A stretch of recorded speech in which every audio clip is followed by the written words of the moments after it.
from Team Republish, and today we are in conversation with our youth author Mitali, who's written a very beautiful book, The Incredible Poetry.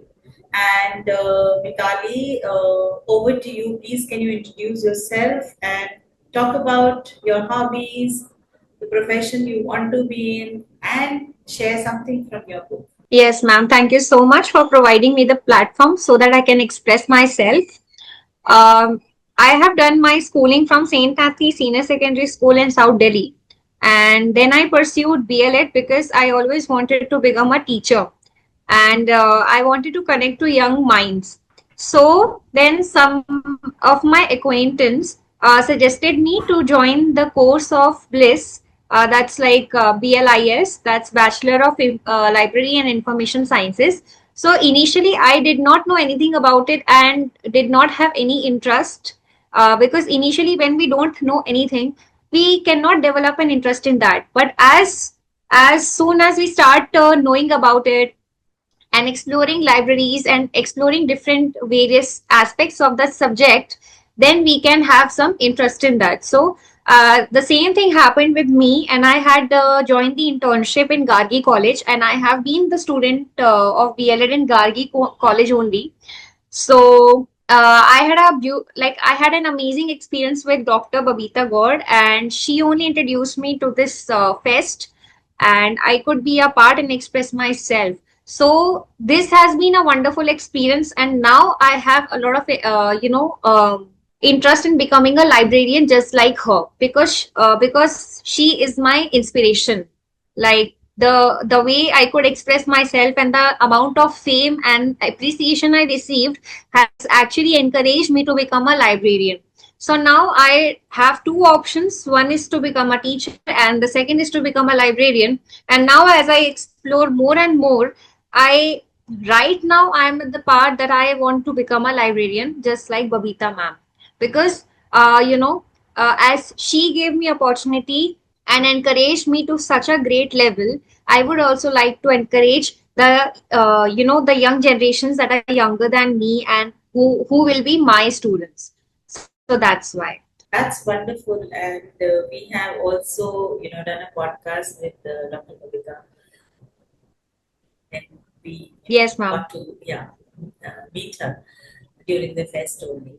So it was amazing, Mitali, to know your journey, and you have written a very beautiful book, not just poetries, but they have short stories, very meaningful, reflective in nature. So tell me, Mitali, was it like your dream to write a book? How did this book writing, or when did you explore that there's a writer in you? Okay, so yes, when I wrote the books, then I got to know that there was a writer in my family before, because in a newspaper, मेरे जो नाना जी, like my grandpa was also a writer, and he used to write for the newspapers, but he never used to write his name. He should like we write he used to write Khilona instead of the name.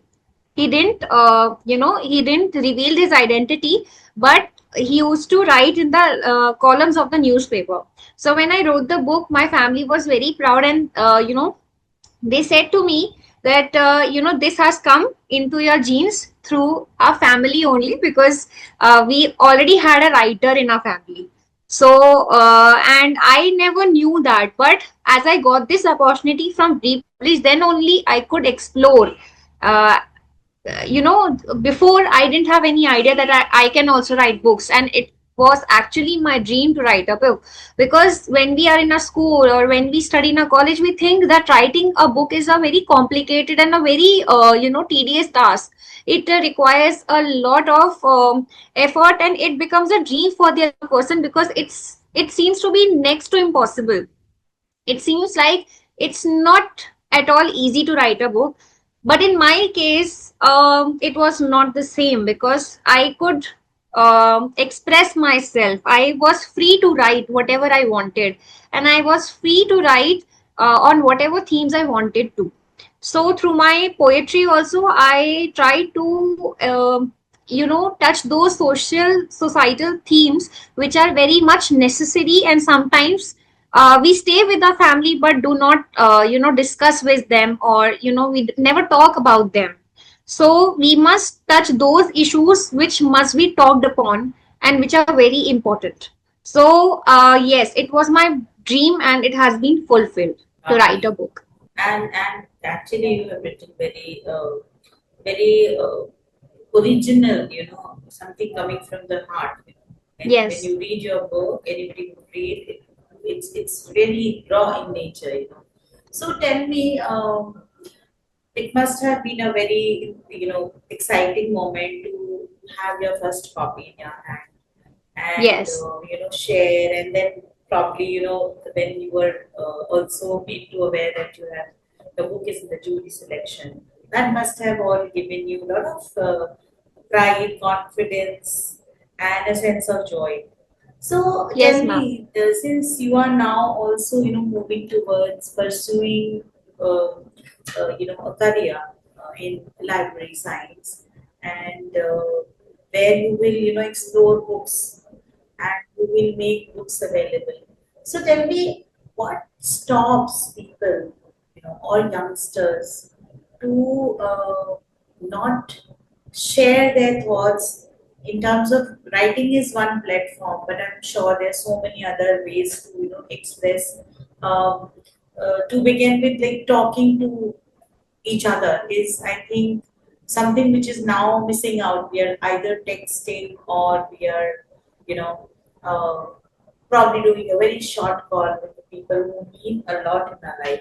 So, as a writer, uh, how do you, when you were writing about these kind of societal changes that we are undergoing, as a writer, how do you see these things and then how do you depict them? What kind of observation goes in your day to day life to be able to pick up Uh, such emotions? yes, because firstly, these has been my childhood experiences as well. Because what a child sees, experiences that, and then only forms a perspective about the various themes that are happening around. For example, if we talk about animal cruelty, there has been a lot of cases where animals, again, in the last podcast, also I discussed about the same thing, that animals are being brutally, killed, and they are being, I just don't have words. These, like, the humans have become so cruel for their own greed that they do not take care that there is a soul in the other being as well, other than the humans also. So this is one thing which I really I can feel the pain of the animals, because those people who are empathetic can feel the pain of others. So I carried the empathy since my childhood, because we all know that we all have that empathy, but sometimes it gets lost due to some different experiences that we have. Every child likes a puppy or a cat. We see that children like to play with puppy or a cat. Then there comes a question that as they grow up, why do they create a distance between the animals that they played in their childhood, and now they don't like them? What is the what is the thinking, or what is the point in their upbringing that is creating a distance between the humans and the other beings not being together? So that's the point, that children used to play, but now they are not playing. They feel that they are dirty, they are not good, they should be removed. There also has been some cases where there are some measures that are being taken or discussed to be taken, that we need to remove these animals from the city because they are uncivilized, they are very bad. But we need to take care that they are also a part of the environment, and we cannot just use them and throw them. So we need to be careful about what we are doing to the our environment, because our environment will give it back to us definitely one day. So if we are misusing the environment, it will definitely give us the repercussions that we did. And then we say that it happened, something bad happened to us, we never did anything wrong. But that's not the case. There is something wrong going on which we are not taking care of. That's why I took these themes. Now, the themes of fear and time as well.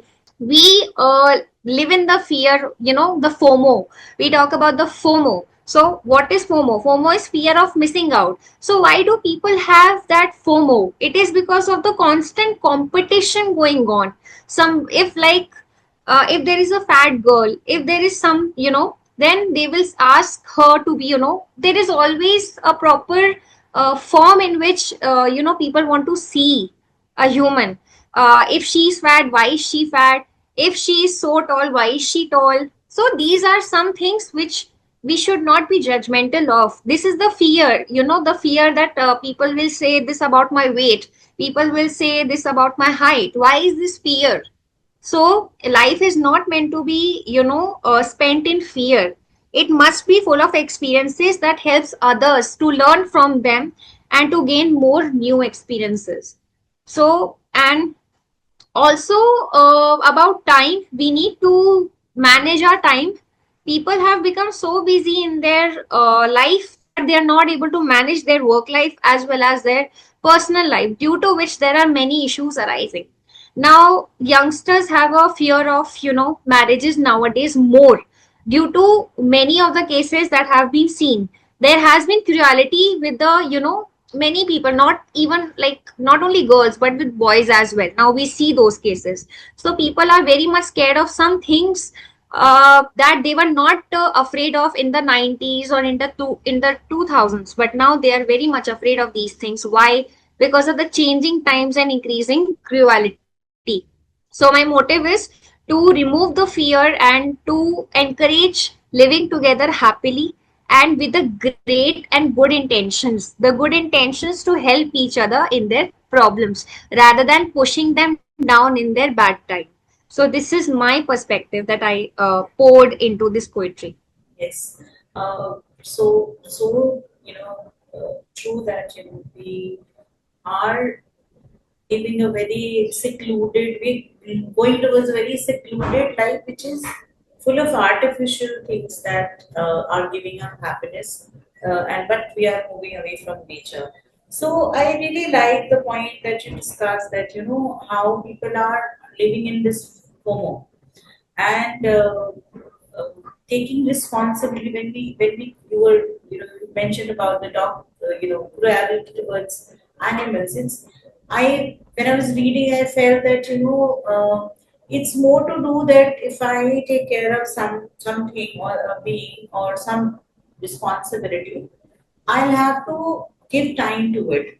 And because we are living in this illusionary world of always being busy, uh, a part of Yes, us ma'am. has probably become very insensitive. So, how does it feel, Mitali, to be so sensitive and living in a world which has very now less value for that kind of sensitivity? So, how do you balance that out? Uh, how do you Yes. cope up with the pressures as a writer, as a young girl, or as a friend, daughter? How do you cope up with such expectations and such scenarios that happen day to day in your life? Yes, so being sensitive is not at all easy in today's time, because it's very, very difficult. Through my experiences, it takes years to, move on from an incident that happened in your life, whether it was from any relative or from it was from any friend or anything. I have been a very sensitive through my childhood, and that's why it takes me a lot of time to heal myself. And I am very much proud as well that I am sensitive, because at least I think about those for whom nobody thinks, and that's the main thing. And this nature needs those people who thinks about it and for others. Empathy is being, putting your feet in the into the shoes of others, which is very important. Nowadays people are in a rat race where they are just thinking of themselves, which is very mean, or I would say which is very selfish. And we are not meant to achieve materialistic things, and then we are collecting this for whom? This is of no use.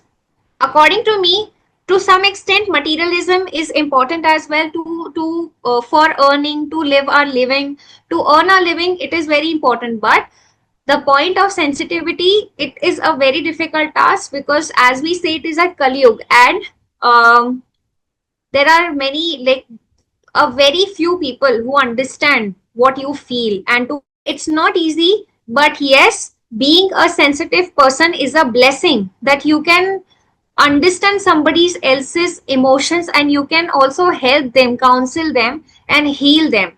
But yes, you also have to remove your emotional baggage. Now, in my childhood, I had a lot of emotional wounds and baggage, because there, in everybody's childhood there are some incidences which takes time to heal.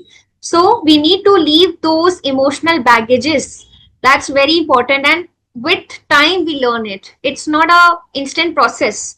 Being intuitive, being empathetic is not at all easy task, but we need to learn. And I am very happy that I am empathetic, even if I don't achieve much in life, even if I don't achieve any prestigious award or anything, still I would, like, at the end of the life, I would be happy that I was empathetic to each and every being that was around me. I was not selfish toward that being for my own happiness, for the artificial or materialistic happiness. So, till the end of my life, I would expect and pray to God that I remain empathetic so that I can be of use to others. So that's the service that I want to give. Mitali, how do you feel writing a book, unrepublished, has helped you, or how this book writing journey really benefit you in doing, your work towards humanity, uh, awakening people, bringing people together? How do you feel as a writer you can achieve that?